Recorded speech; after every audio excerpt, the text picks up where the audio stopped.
All right, 1 2 1 2 in the place to be. What is up, everybody? How y'all doing out there?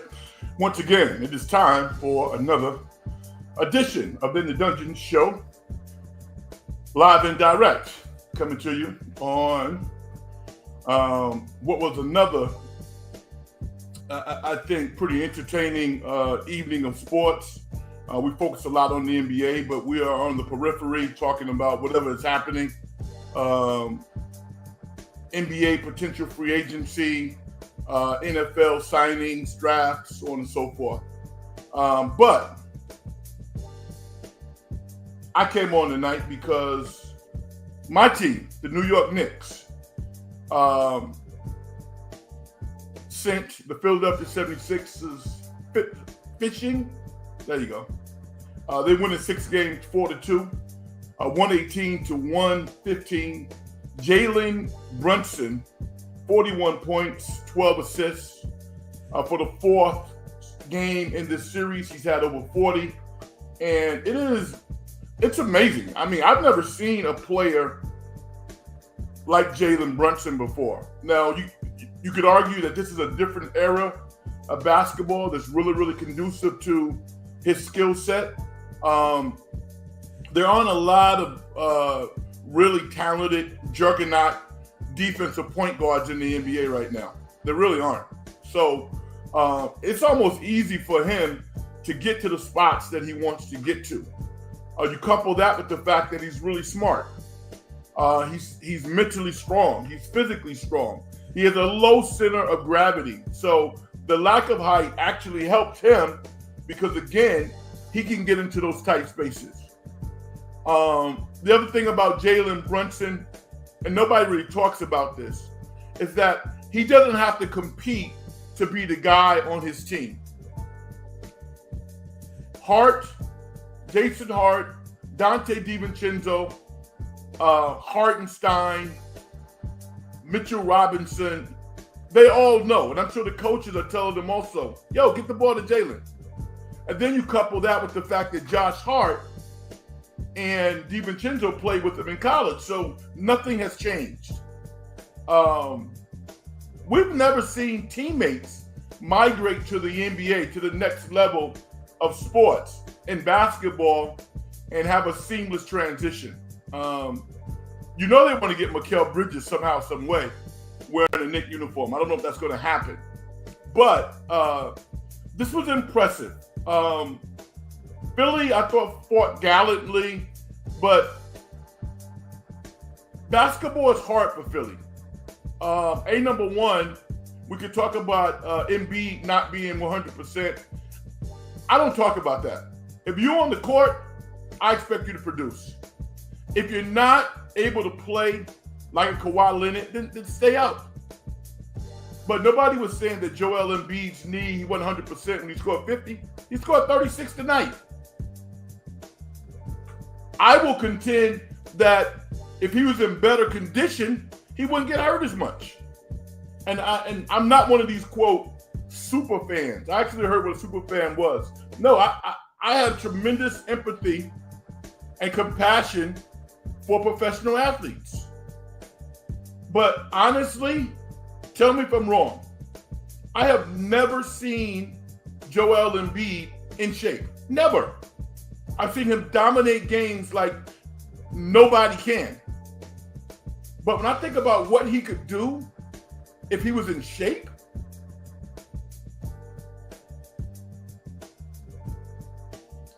SG says, hi, Frank. How you doing, brother? What's up, man? How am I doing tonight? I'm doing great. You know, these shows that we do, and you do shows also, so I think you can relate to it. Unless you're really nuts, you have to prepare.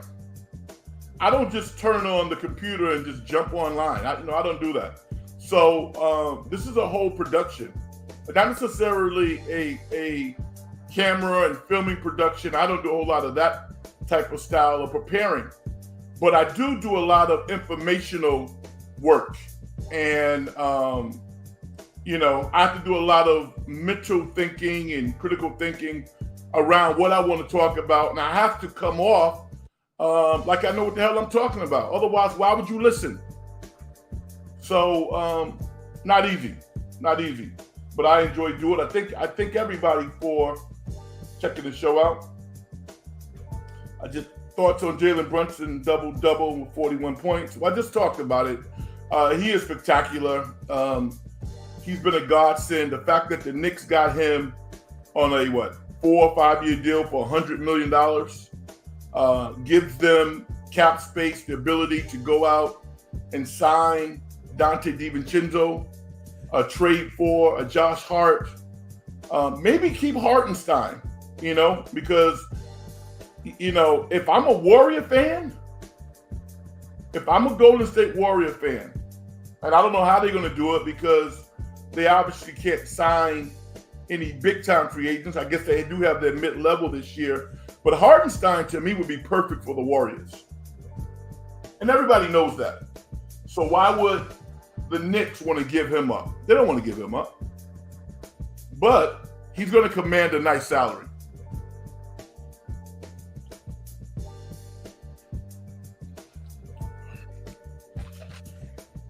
Oh, yeah. Now, I've been using this cut for 2 years. I'm a diehard Knicks fan. I'm not one of these, the Knicks are good now, so I can put this. Don't you hate that?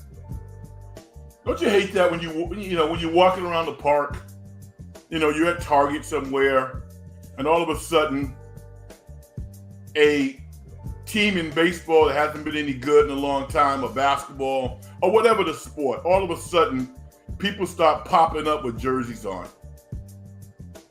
Wear the jersey when the team is terrible. Don't wear it when they become good. I never understood that. I get it, but I don't like it. If I'm going to ride with you, I'm going to ride with you until the wheels fall off. I feel that way in everything, not just the sports teams that I support. In life, friendships, everything. I'm not one of those guys that can flip-flop. I give my mom credit for that. You should watch the movie. Hold on.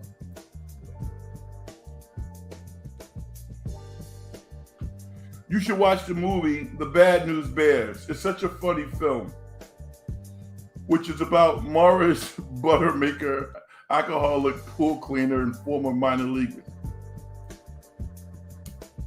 Are you living your childhood now or something, SG? I mean, it's okay to like movies and stuff, but sometimes I think like you're living the life of an 11 or 12-year-old. Everybody knows those movies, dude. We've seen those movies before.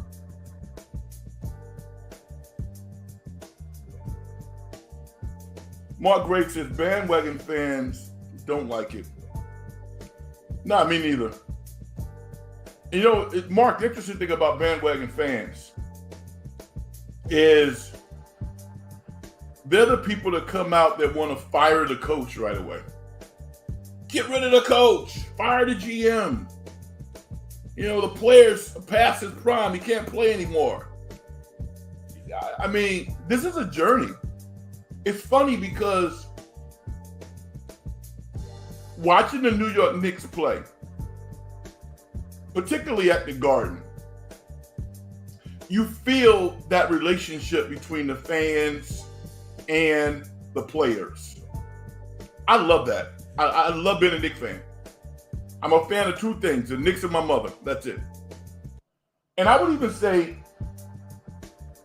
the Warrior fans, I'm used to the East Bay Warrior fans. I'm getting to know the San Francisco Warrior fans. They're going through a little strife right now, not a whole lot. Sometimes I hear things that they kind of give me pause with regards to the team. But you got to ride or die with these guys because they feed up that energy. Not only when things are going well, but what about when things are not going well? It was interesting listening to Damian Lillard tonight And I know Dame a little bit. I believe him when he says what he was saying. He was like, "You're going to see a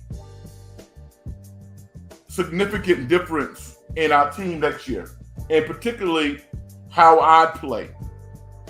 And I'm excited about that because there's some ownership there in that. I didn't get it done. We didn't get it done. I recognize that we fell short, but I'm already looking forward to next year after working out in the summer, coming back next year and really showing the fans what this team could possibly be. Now, it's easy to say that. It's hard to execute. When you look at the Milwaukee Bucks, can you run it back just like that? Can you just run that team back? I guess what he's talking about is himself, Giannis, Middleton, some of the auxiliary pieces. But I see about 3 or 4 spots that need to be replenished with players who can help them. We all love Pat Bev, but I think Pat Bev's going to have a whole lot of trouble getting past what took place tonight. Very un-Pat Bev-like. I don't understand that. No matter what someone says to you in the stands, you have to see the bigger picture. Throwing the ball in the stands, never good. So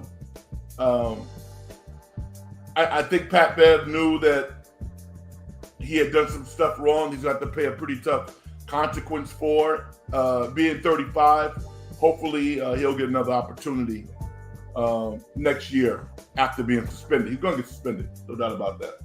All right, so we're talking about the New York Knicks now take on the Indiana Pacers, who took care of the Milwaukee Bucks in 6 games as well, 120-98. And contrasting styles, the Knicks are one of the best half-court teams in all of the NBA, like the Denver Nuggets. And the Indiana Pacers play a style who knew that's kind of reminiscent of the Dallas Mavericks. They get it up and down. The OKC Thunder, they get it up and down. And Indiana has won quite a few games this year simply by out-hustling their opponents. And I think that's something that, the Knicks have to be concerned about when you consider that Thibodeau only plays like 7 or 8 players anyway. He might have to stretch his bench a little bit against Indiana because they're going to try to wear the Knicks out. I mean, that's going to be the game plan. At the end of the day, I just think the Knicks are a better defensive team. And I'm not going to say Thibodeau's a better coach than Rick Carlisle. I think that they're 2 excellent coaches that can make adjustments within the series, but they're very distinct in terms of how they coach. A lot of those TJ McConnell flying layups to the basket, that's done. That's going to be shut down. That's not going to happen. Miles Turner shooting wide open threes, with Casper the Ghost guarding him. No, that's done. That's over. So Indiana's going to have to execute in the half court in ways that they haven't done this year done consistently this year, because the Knicks are an excellent half court team defensively. And the game comes easier for the Knicks. I think the Knicks are a little smarter. It's not that Indiana isn't a bright team. I think that they're fairly smart. They're going to be held next year and the year after that. They don't even have Benedict Mathurin. He's been out for the year. He's another piece that they have who projects to be a very good NBA player. So I think Indiana, like the Knicks, are a little ahead of the curve this year. But that's okay because it is a year-to-year proposition, and you got to get in where you fit in. It was interesting watching Julius Randle for the first time sitting at the end of the Knicks bench because I think that he probably said to himself, you know what? I don't know if or when I'm going to get a chance to experience this again. Why he wasn't with the team before, I have no idea. But it was good to see him there, even though he's not going to play. If I was a betting man, I would say he's going to get traded. There's no doubt that Julius Randle is going to get traded. Possibly to the Sacramento Kings. And I guess that they've had talks in the past about Julius Randle.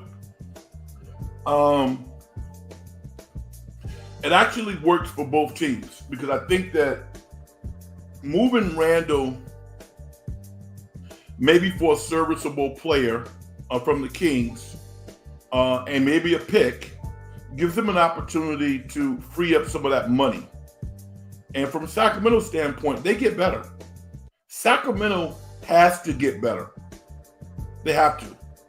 Last year was a miracle year. They hadn't been in the playoffs in 13, 14 years. They were just happy to be there. And they lost to the Warriors in the play-in game. This year was kind of disappointing. It really was. And I don't think it was a failure by any stretch, but I think it was a little disappointing. They got to get better next year. And if you are a Kings fan and you project a lineup of Domantas Sabonis, Keegan Murray, Julius Randle, De'Aaron Fox, and just throw Monk in there, because I mean, sometimes players have an over-the-top view of themselves, and no one else does. Monk's gonna get a nice contract, but he's not gonna. I mean, he's not gonna go crazy. He's just not. I think 4-year, $60 million deal, $15 million a year, something like that. 3-year, 55. That's his market value. That's what you pay backup guards. I mean, you don't pay backup guard $25 million a year. Unless he is the starter for Sacramento. And then I got some challenges with that because he tends to get in foul trouble when he plays a lot of minutes. He's kind of a streaky player. In his 6-man role, I think Malik Monk is excellent, and I would love to see him go back to Sac. But keep your eye on Julius Randle. It's interesting listening to you all and the vibe. It seems like it's Warriors or bust. It's not necessarily, the Warriors are my team, but I actually like basketball. I don't get that. I get radio silence, and I've never been that way. I've never been that way, and I think it's part of the reason why at the professional level, I have my teams. I'm a strong Warriors supporter. I like to see the Warriors do well. Can't wait to see what they come up with this summer to help improve that team. The core's coming back, y'all. I mean, there's no way that Stephen, Draymond, or Clay will not have a Warrior uniform on again next year, because they will. But they need some other pieces to complement those guys. They don't have a first-round pick. That's tough. But the Warriors historically have bought their way into the draft. Like if they see like a kid in the second round who they envision being a first-round talent, like Trace Jackson Davis last year, then they'll do it. And I think that's how the good teams get better. They just make smarter moves than the opposition. All right, so excuse me. Looking forward to see what the Warriors come up with. There's I mean, the more I think about it, LeBron James, I just think that there's too much political will for him to do anything other than stay in Los Angeles. Although I think that he would love to link up with the right team to challenge for a championship. He's done it before. He ain't tripping off of what someone thinks of his legacy. But I just don't think that's in the cards. If a superstar is going to move, I think it probably is someone like a Kevin Durant. And maybe Kevin Durant coming back to the Warriors. Now, Warrior fans, this is not the Kevin Durant from 16, 17. This is 34, 35-year-old Kevin Durant. And while I'm not ready to sprinkle dirt on him like a lot of people do, they look at their analytical sheets. Oh, he's 35. You know, he's playing X amount of minutes. He can't play anymore. I'm not one of those guys either. But there's no guarantees that if you gut your franchise and you bring Kevin Durant in, your team's going to be significantly better. So it's a gamble. Not saying that I wouldn't take it, because with regards to Golden State Warriors, the future is now all the time. The future is right now. The future is not 2-3 years from now, 5. No, future is now. So they're on a different timeline. They want to be competitive and try to win every year. I dig it. Frank, have you watched any new movies lately? Yes, I have. And I'll talk about some of the movies. I saw the new Guy Ritchie movie, which I thought was brilliant. Let's see.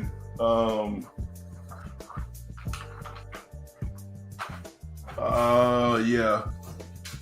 I also saw recently, the Guy Ritchie movie is The Ministry of Ungentlemanly Warfare. Guy Ritchie's never made a bad movie, as far as I'm concerned. And the other movie was Challenges with Zendaya. I saw that last week, and that was good also. So maybe I'll talk a little bit about that at the end of the program. So I don't know what I'm going to see this weekend. I'm definitely going to the movies. One of the teams that's been really impressive is playing tomorrow night, and that's the Dallas Mavericks. They lead the series against the Clippers 3-2. They're playing in Dallas. I don't know what took place in Los Angeles last night with the Clippers. That was embarrassing. The only thing I can think of is that, and none of us can really relate to this, but I think that they were truly tired. I do. And you go, Red, how can they be tired? You know, they should be in tip-top shape. Yeah, they should be. But when I looked at James Harden and I looked at Paul George, they didn't have any juice left. They had nothing. And it actually supports the narrative that a lot of people have, that under no circumstance do you sign a player of said age to a long-term contract. I had to think about that last night, because I'm always, you know me, I'm always, write the check. Because there's no show without players. But that wasn't the show last night. That was an embarrassment. And the idea of Kawhi Leonard sitting on the bench, we don't know if his knee is ever going to be 100%, being on the books for another 3 years at $50 million each year, and Paul George wants a deal, and James Harden wants a deal. I'm like, at this point,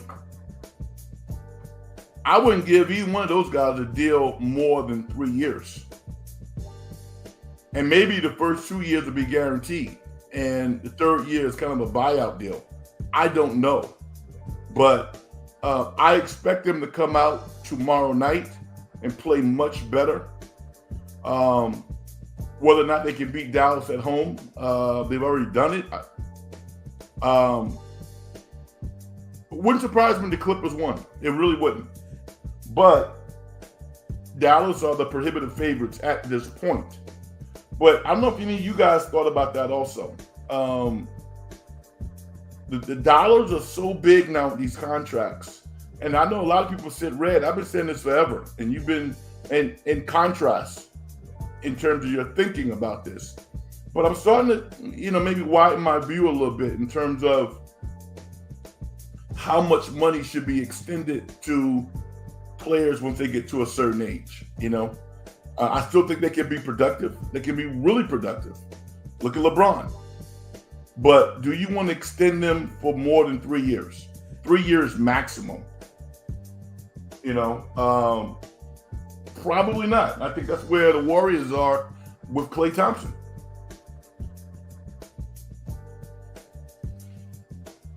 The De La Soul cut. 3 is the magic number. That's what it is.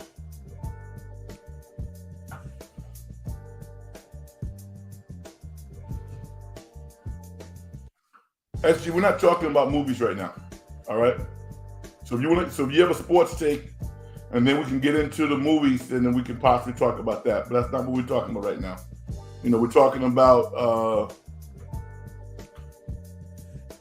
the Dallas Mavericks and the Clippers playing tomorrow night. It's been quiet on the home front also with regards to Kyrie. A lot of people were probably saying, well, Red, why should I pat Kyrie on the back? He's doing what he should be doing. Yeah, but a lot of people bet against the guy. I never bet against him. And I think that when you get to a point where you know that you are up on the ropes and you only have so many opportunities left, your mindset changes a little bit also. So I'm not surprised that Kyrie's probably playing the best basketball now that he's played maybe since one of his better years in Cleveland. He's playing really good basketball. And he's playing winning basketball. He's playing championship basketball. And he's complimenting Luka, who is just an offensive marvel. As she says, Luka Doncic is my favorite player on the Mavericks. And he's having the best career of his life. The best career year.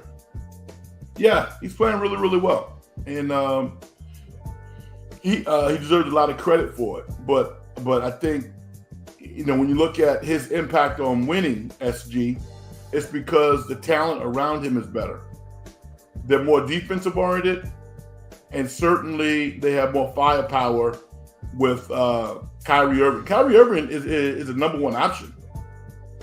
Luka's a number one option. But Kyrie can finish just like Luka can finish. Thoughts on Luka Doncic? I'm amazed how good he is. Particularly from an offensive perspective. And I've talked about this in the past, and I'll talk about it with Luka also. The recoil on his shot, it spins out of control, which means that the nerve endings on his fingers are so sensitive that he's one of the rare individuals in the world who can create that action with the basketball, which is why it goes in all the time. Which is why he doesn't have to have a real clear look at the basket. He just doesn't. Him and Stephen Curry, it's only a few people out there. It's not a lot. But his nerve endings on his fingers is unbelievable. We haven't seen anybody shoot the ball with that type of range with a step back. Can't say I'm a fan. I'm definitely not a fan of Luka, but I admire the hell out of this guy. And I hope one day that I can become a fan, because his antics on the court, the crying to the referees, sometimes just, I don't like that stuff. I don't think that I'm, quote, old school either. I think that I'm just a person who, as a player, I was taught by my coaches just play the game. And certainly as a coach, you're trying to model well for kids. And he's not an old guy, but he's not that young. He knows better, And I think if he really wants to galvanize his teammates, not only this year, but for the rest of his career, he's going to have to model better. Now, I'm sure that J. Kidd and Cuban and teammates have talked to him, and he's gotten better. I think he's gotten better. But I need to see more from Luka Doncic. But super duper talent. I enjoy watching him play. My name is Frank Red, everybody. This is In the Dungeon Show. Hit me up at Big Frank Red on X. Subscribe to the show if you like what you hear. This is a basketball note, but it has nothing to do necessarily with the playoffs. And I'm gonna put that out there in a second, but I want to go out to my man DJ Vinus. DJ Vinus, what's up, brother? I assume you're a brother, as opposed to a young lady. There you go. Okay, I got your picture. Thank you, brother. Out of the Cavs, Magic, Mavs, Clips, do you think any will go Game 7? If I was a betting person, I would say the Orlando-Cleveland matchup. They're really close in terms of talent. Neither one of them have really done anything. Both of the coaches, Bickerstaff and Orlando's coach, are trying to find their way. So I think that game could go 7. The irony is nobody cares, right? I hope the Clippers and Dallas go 7. There's a problem if Dallas doesn't win tomorrow night for their psyche. Thank you, DJ. Appreciate you, brother. They should close that out.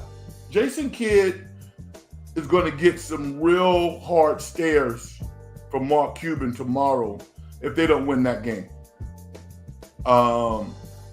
And the new owners and the fans. This is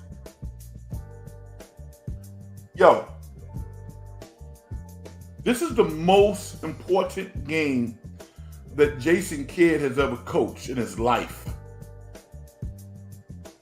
He was handpicked to coach this team. Handpicked.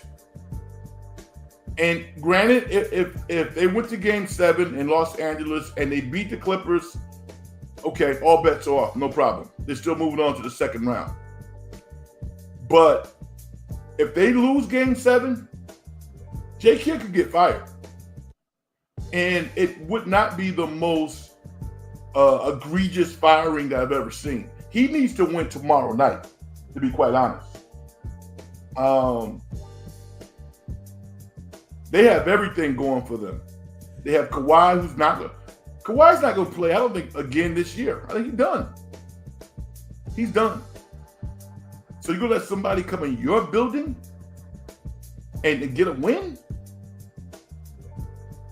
And this is Jason Kidd's 3rd NBA head coaching job. I'm a big Jason Kidd fan, particularly as a player. And he's gotten a lot better as a coach. But this is it, my guy. You cannot lose tomorrow's game or ultimately the series against an undermanned Clipper team. You can't do that. You can't. He would get fired, I think. My man Jimmy says, wow, Knicks really going to the Eastern Conference Final once they beat Indiana. Yeah, I'm tempered, man, and in my emotion.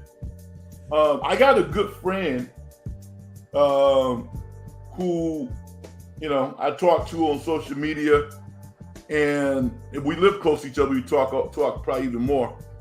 But a music industry guy, one of the top music executives that we've seen over the past 30 years or so, signed some incredible bands. And he and I are always going back and forth. And he's a super fan.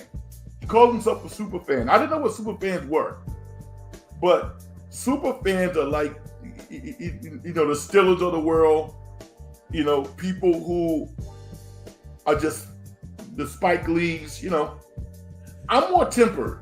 Nobody's a bigger Knicks fan than me, but I understand that you still got to go play the game. I understand what it feels like to actually play at the Garden. One of the highlights of my life, playing at Madison Square Garden in front of 20,000 people. I think we played North Carolina, we played St. John's, we played Notre Dame. I mean, incredible. I've never been to the Garden as a fan and been that close to the action. But those are super fans. I would be disappointed if the Knicks didn't make it to the Eastern Conference Finals at this point. And once you make it to the Eastern Conference Finals, anything is possible. Anything. But let's not undervalue Indiana. This is a team that's coming. But we're looking good, Jimmy. There's no doubt about that. SG says, I'm in need for a shave because my beard. Why is this important? Why? Why do we care? I mean, is this like the early days of like Twitter or something? Oh, I guess what I just had for lunch? I just had a turkey with Swiss cheese and a little avocado slices and some marinades. React. Hit me up in the comments section to let me know what you think about what I had for lunch. I mean, come on, dude.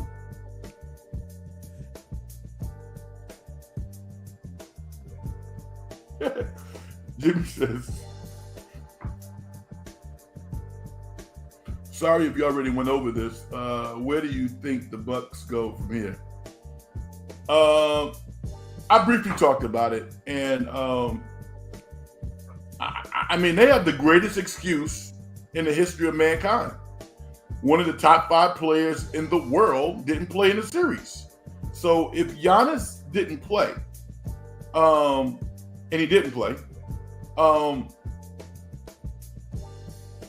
they lost in 6 games. I think Indiana was more cohesive without Giannis. I'm not convinced that they are in love with Doc. Doesn't mean that Doc Rivers. See, I think Doc Rivers is a good coach. He gets beat up a lot, and I get it because he gets all the jobs. He's the guy who doesn't really have to work for, the starring role. He shows up, where everybody's been waiting at 3 a.m. for a chance to audition. Doc shows up in his limousine at 11 a.m. They handed him the script when he gets out of the car, and he goes into the audition and ad-libs everything. And he gets it. Doc, that was brilliant. So, yeah, I think Doc Rivers got a rude awakening, and he's an NBA lifer. I think he's going to give it a really good shot next year to see if he can put this thing together. But Dame's post-game news conference I really liked because there was a sense of accountability there. I've been watching Dame since he was 16, so I'm a big Dame Lillard guy. But I like the level of accountability that he had with regards to his play. And he said he dealt with some things this year that was serious, that impacted his ability to go out and perform. The one elephant in the room, though, and there's 2 elephants, is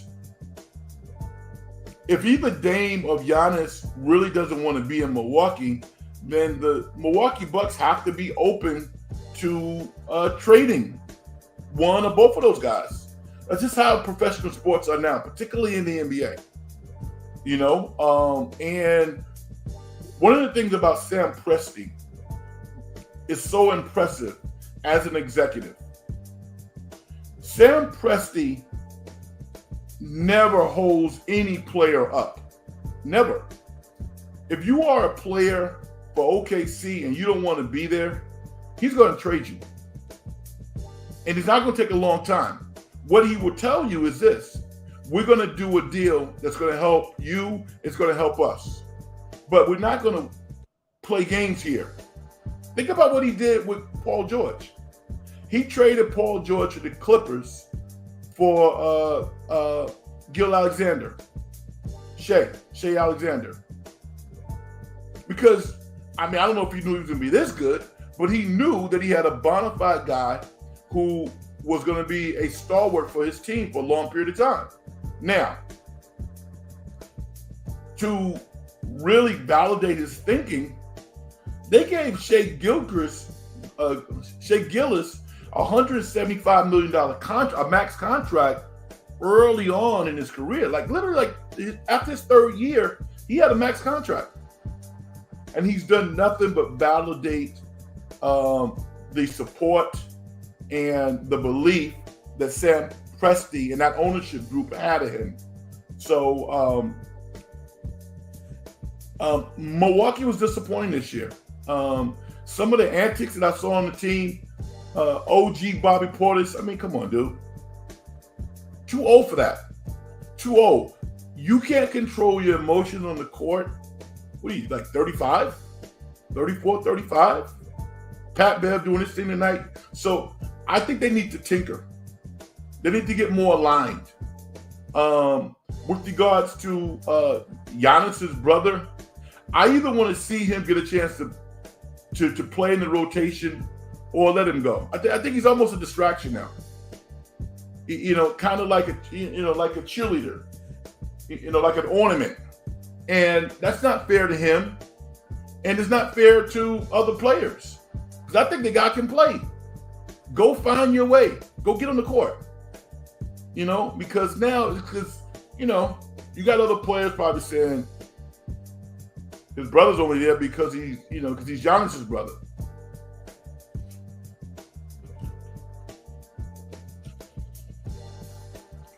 Which is probably not fair. But it has something to do with it. But I think it's tired at this point. Either give him a chance to get on the court and show that he can be a vital cog in the success, or let him go. Jimmy says, cool to hear Charles Barkley backing coaches Vogel and Ham on the TNT show last night. Yeah, I saw that. And generally speaking, I'm very supportive of coaches because I know how hard it is. Now, here's the thing. Phoenix's biggest problem is roster construction. Frank Vogel did not go out and trade for those guys. Bradley Beal has been a disaster, a complete disaster, and he doesn't fit there. It doesn't mean he can't play, but Brad Beal has not played meaningful basketball in probably 5 years. So, Vogel, who's known for defense, right?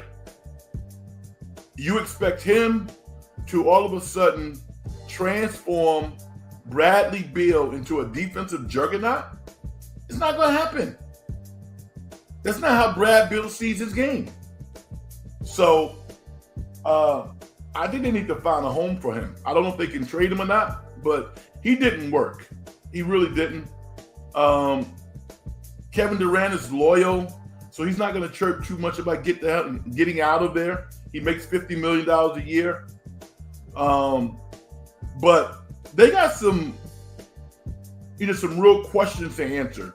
Do we blow this thing up to get our financial books back in order, or do we try to make another run at it? I don't think Frank Vogel should be fired. I don't. Darvin Ham, I don't think he should be fired, but I would understand. That old Chris Rock joke, if you will. I don't know the specifics of it, but I understand. Here's the deal with Darvin Ham.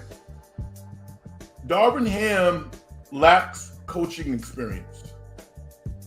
I think if you watch the Lakers and the Denver Nuggets closely, the conclusion that you draw is, from a talent perspective, these teams are pretty close, right? They're pretty close, which means that Denver probably should have won in 6 or 7 games, but not 5.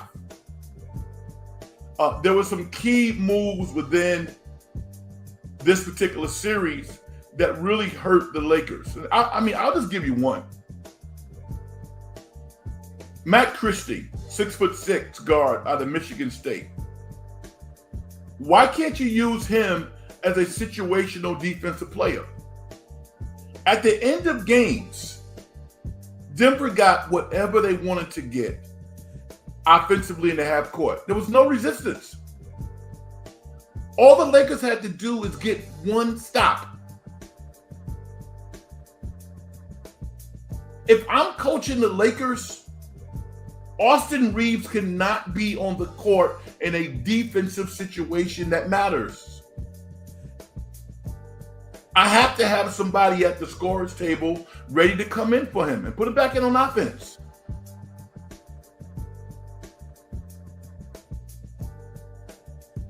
You know, the D'Angelo Russell, I'm glad that he supported him and all that. But that was kind of kooky, man. You don't see real pros like showing such disrespect for their head coaches. So there's some issues around, can Darvin galvanize his team? And then there's some structural things that I'm sure he's getting better at. I'll give you another thing.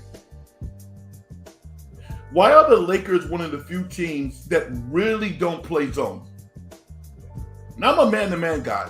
But in this era of basketball, situational zones are crucial for success, especially when you don't have good individual defenders beyond AD. So I don't want Darvin Ham to get fired, but I understand. I understand what's going on. And this leads me to the next conversation. This LeBron James, JJ Redick love affair that we're seeing, this is not a mirage. This is not a mirage. LeBron and the Lakers, I believe they're on to something. And here's the deal. JJ Redick is an analytical lifer. So he's already entrenched in that part of coaching, analytics. He's a smart guy. I assume he's a pretty good communicator. Very arrogant. And that wouldn't play well with some of his players, because you got to prove yourself. He also would be in a situation where he would have to try to teach something that he wasn't very good at. He wasn't a very good defensive player himself. But yet, in film sessions and in practice, you got to get in the guy sometimes and say, what are you doing? So he needs a cosign. LeBron is his cosign. And they would be better from a coaching perspective. There's no doubt about that. But this is about leadership. This is not about basketball IQ. Can you put a game plan together? No, this is about men leading men. And that would be tough without, again, the full support of management. Kind of like when LeBron was in Miami, when Eric Spoelstra was a young coach, and there were rumors, I don't know if it's true or not, but there were rumors around LeBron trying to get rid of him. I'm sure LeBron would be like, that's bullshit. It didn't happen. But enough people were saying it. And Pat Riley was like, you know what, dude, you ain't going nowhere. I got you. JJ Redick would need one of those types of endorsements, but it would not surprise me if JJ Redick becomes the next head coach of the Lakers. He has a cushy job with ESPN.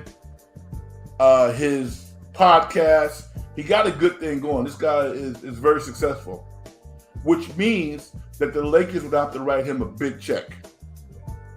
It's not like they don't have the money. It's not like his family hasn't lived in Los Angeles before. It's not like he wouldn't like the limelight. And it's not like they couldn't challenge for a Western Conference championship, a Western Conference title. They could. They could tinkle around, bring LeBron and AD back, so something to think about. There's a lot of things there to kind of move that narrative forward. If it's not JJ Redick, then it's probably going to be Darvin Ham coming back. I'd love to get your thoughts on that, though. Let me get some of the folks in here. SG says, Ice Cube's Big Three reportedly extended a staggering offer to Caitlin Clark, surpassing $15 million, featuring shooting salary. Yeah, I'll wait. Remix Channel, what's up? Hey, what's up, Red? I'm chilling, man. Thank you for checking the station out. I really appreciate you. Subscribe to it if you like it. Giovanni Villegas. Shar Google is a basketball channel. Okay. Have a basketball tape. Okay, expound on that. I'm not quite sure what that means. While Darvin Ham was playing for Texas Tech Raiders, he gained attention-shattering backboard.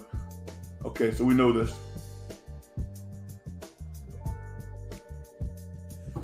Frank, is Bradley Beal overrated? Absolutely, yeah. He's one of the highest paid two guards in the NBA, and he's one of the least productive based on his salary. With that said, I think you could flip Brad Beal for Zach LaVine. Brad Beal and Billy Donovan have a relationship going back to University of Florida. Billy is excellent at player development and communication. Billy's one of the best communicators in the NBA. I just think it's time for Zach LaVine to get out of Chicago. It had to have been shocking for him to watch his team prosper without him this year. And I don't know if Phoenix would be the final destination for Zach LaVine. Maybe there would be somebody else coming in there. Maybe he would go to Los Angeles, and they would ship D'Angelo Russell to Phoenix, or whatever the case. But Phoenix is in a situation where they're not only trying to get better basketball-wise, but they're trying to get their financial house in order because they've extended some contracts that really limit their ability to do anything. And that's a problem. I mean, regardless of what the owner of Phoenix says, I can't see that big three coming back as constituted right now. Can't see that. SF Giants Mania.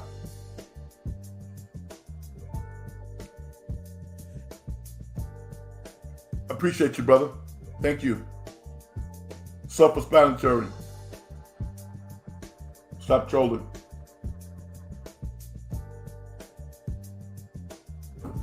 DJ Vinus. Frank, that T-Wolves Nuggets series set to be a classic. Yeah, man. I I love it because this is not supposed to be Minnesota's year. But Ant-Man is doing some things that hasn't been done since Jordan, dude. I mean, there's nobody. Well, I'm not going to disrespect Kobe like that. Kobe, I apologize. He's doing some Kobe stuff out there right now where he's taking heads. He's looking at the best players in the league that play his position, and he's telling them straight up in their face, you can't stop me. I could do to you whatever I want to do to you. I'm 22 with a bullet. You can't stop me. Because there's no way that Minnesota should be in a position to win a Western Conference title with Mike Conley Jr. as their starting point guard. No disrespect to Mike Conley Jr. This dude has had a phenomenal NBA career. But what is this year? 15, 16? He's a starting point guard. Are you kidding me? Their roster construction was put together in a way that a lot of people laughed and said that it couldn't work. Tim Connolly, former Denver executive, went over there and said, you know what? Gobert could play with Cat. And got this young talented player in Anthony Edwards. They got a really good. Denver needs to win this year.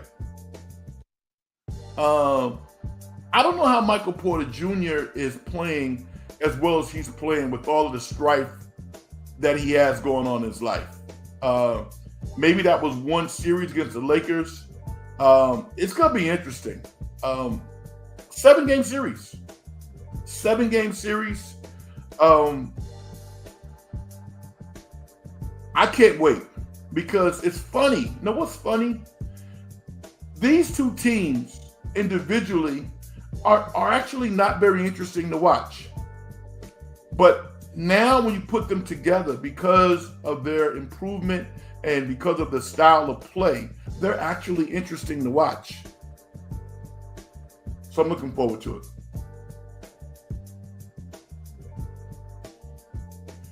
SG says the Western Conference Finals will be between Oklahoma City Thunder and the Dallas Mavericks. I respectfully disagree with you.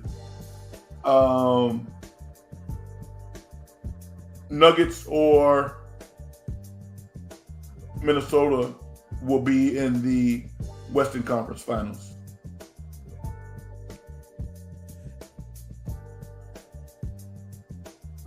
Not sure how in the world JJ Redick, a opinionator in the NBA.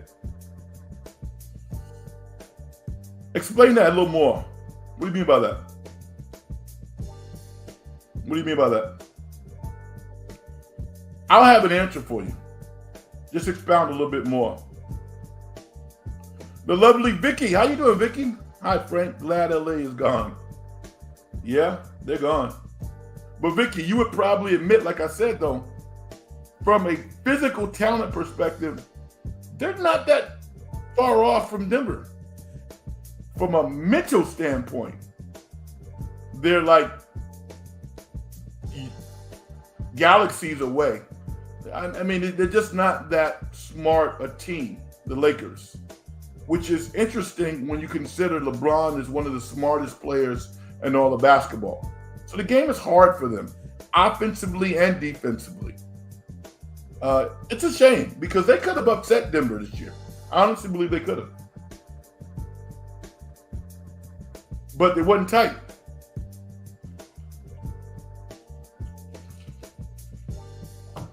The Knicks are tight. The Pacers are pretty tight. Love it.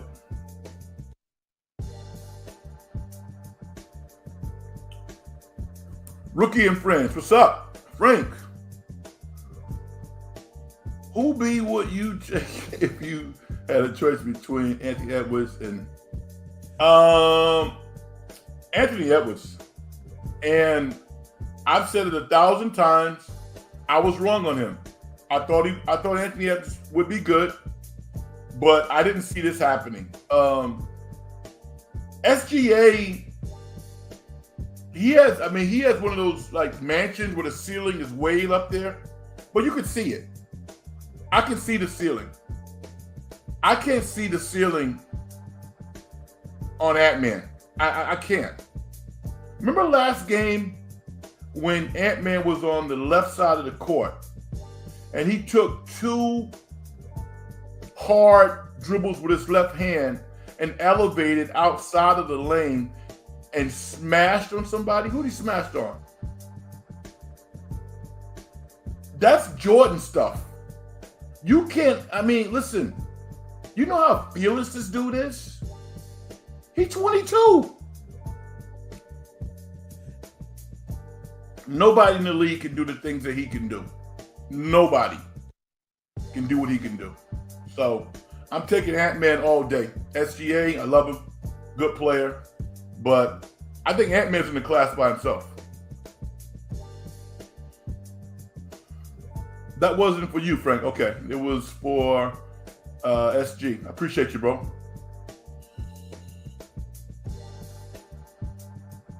I'm still working out, the mechanics. Man, Jimmy says the Wolves will be a tough matchup for Denver. Gobert and Towns will match up well versus Jokic. Yeah. But you know what, though? I mean, I've seen the Joker embarrass Gobert. And I'm like, because here's something about Gobert. He ain't that damn physical.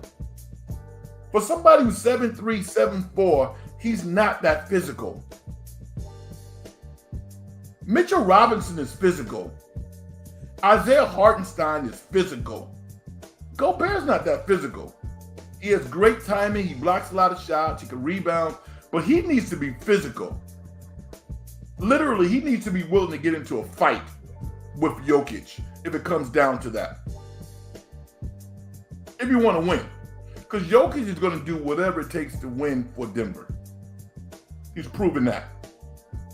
Mark Graves says, seeing Ant-Man playing like this reminds me who could have been Len Bias didn't pass away. Whoa. Quick story. I actually played in a tournament with Len Bias. Most amazing thing I ever saw in my life. I think we played Stanford, and they played like Hawaii Pacific or something like that. I don't remember. But this is Len Bias. Len Bias, 6'8", chiseled upper body, consistent range from like 23 feet. Baltimore streets tough. A tragedy, man. A basketball tragedy. I would say a human tragedy. This dude had a wonderful smile, was destined probably to be a Hall of Famer. Larry Bird couldn't wait to play with him as the Boston Celtics had his draft rights, and died of a cocaine overdose. Ultimately, his brother suffered the same fate, and pretty sad. But I actually played in a tournament with the great Len Bias. And again, Ant-Man is 6'5", doesn't have abnormally long arms. Len Bias is 6'8", legit 6'8".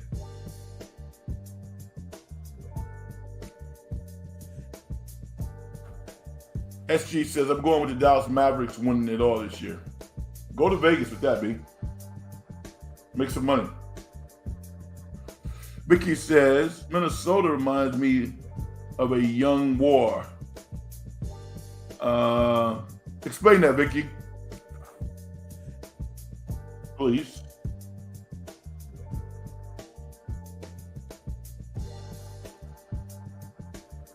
Yeah, you're talking about Len Bias. Yeah, so sad how he died. Yeah, it's tragedy. Tragedy, really is. His passing altered the futures of a lot of lives and, communities. I mean, he was so entrenched in that Baltimore community. And then his brother also suffered a similar fate to drug use. And his brother was an excellent player also. So, one of the real tragedies that we've seen in the history of college basketball en route to the NBA, because he actually was out of college when he died of an overdose. It was draft night, I believe.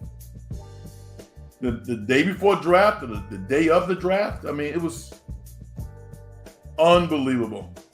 It really is. ESPN has done documentaries on it. I'm sure other people have as well. If you're interested in learning about the history of Len Bias, check it out. Now, here's the other thing that a lot of people don't talk about, but people know. When Len Bias matched up against Michael Jordan, he was a junior and Michael Jordan was a sophomore. But when they played in the ACC tournament, Len Bias was the MVP. He outplayed Jordan. He outplayed everybody and won the MVP. I forgot the year it was, but he won the MVP that year as, the conference's best player. I mean, he was number 2 draft pick. So this dude was destined to be a star. There's no doubt about that. So, little history.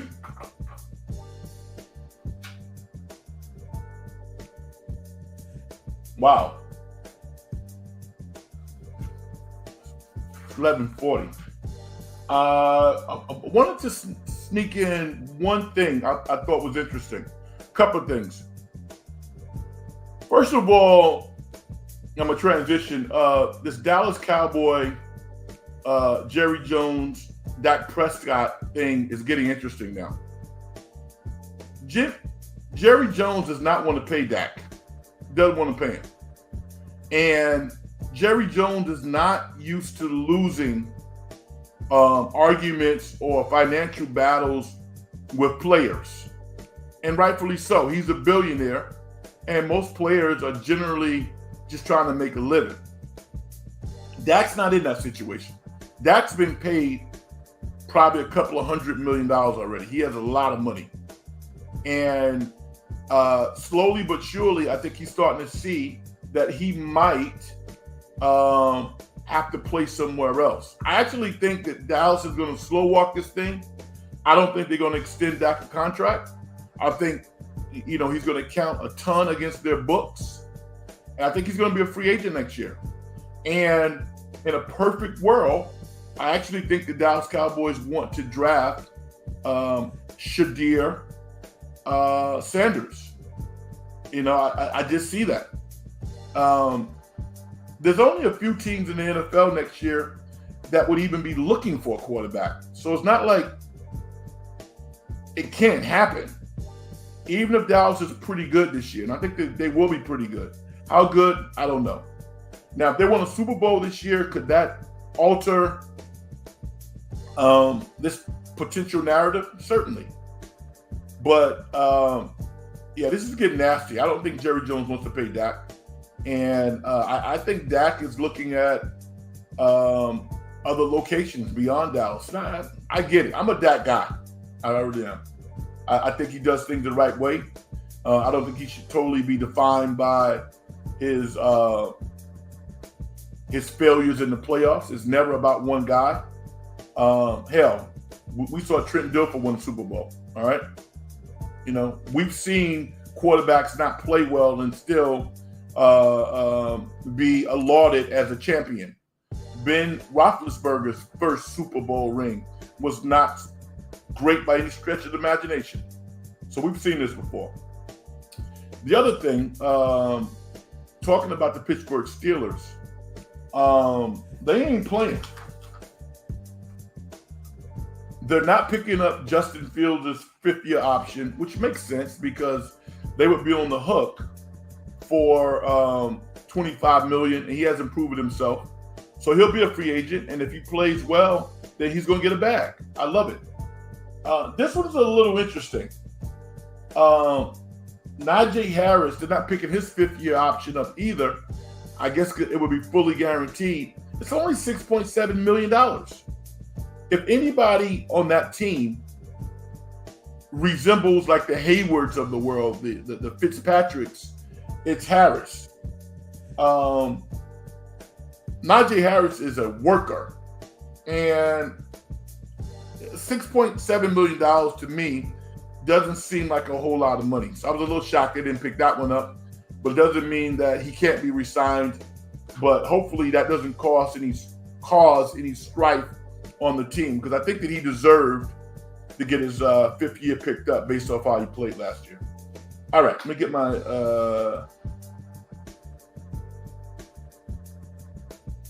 Vicky says Dak should leave. Yeah. How about a team, Vicky? I'm with you. Maybe the Raiders. How about I just think about that? What about the Raiders? Jimmy, the Cowboys won't win a championship until Jerry is no longer in charge as GM. Yeah. Mark Graves, running backs getting the shaft in the NFL. Yeah, it's pretty sad.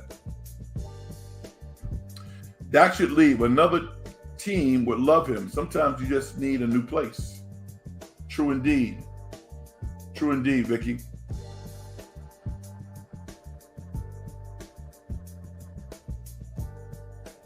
All right, everybody. It is getting close to the top of the hour. I want to thank y'all for being attentive and giving me the chance to do what I love to do, which is to talk to you and talk about sports and enjoy the tremendous victory by my New York Knicks. We haven't won since '73, y'all. '73. But because of luck, because of a lot of good things, the Knicks are in the second round for the second consecutive year. They take on the Indiana Pacers. They should beat them and move on to the Eastern Conference Finals. We will see. All right. Maybe I'll do a show tomorrow. We'll see. Definitely going to do one on Sunday. All right. In the meantime, I'm going to do my thing. I'm going to get out of here. Success in getting paid is a manifestation of the whole process. If you as an individual don't do things to help other people make their lives better, as far as I'm concerned, you haven't done nothing. Hit the like button. All right, hit the like button if you like the show. If you don't currently subscribe to the show, subscribe. All right, hit me up at Big Frank Red on X. I love the converse back and forth with folks and talk sports, talk hip hop. We didn't talk about Kendrick Lamar's brilliant takedown of Drake, one of the best diss tracks in the history of hip hop. And guess what? I don't think it hurts Drake at all. I don't. I think Kendrick just flexed because Kendrick's one of the great rappers of all time. But Drake has done things that nobody in the history of rap has ever done before. And I think he will still continue to make songs that resonate with folks. All right. Rookie and friends, I want to get you in here. Thanks, Frank. More people need to know about your channel. You are great. Thank you. And the only thing I can say to you is, you know what? That's why people like yourself who check the show out can let other folks know, because I don't do a good job of marketing the show. I'm not on any other social media. I do X, and that's about it. But what I try to do is really service the people who listen to the show, and really focus on content, a focus on the show being smart, and just having fun. At some point in time, there might be somebody that can help take the show to a whole nother level, and that would be great. But that's not why I do this. I do it because people like yourself are checking the show out at this time of night, and I really appreciate it, and I thank you for the kind words. All right?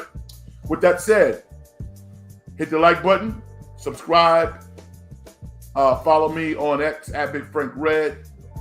I'll talk to you guys later. Good night, everybody. Peace.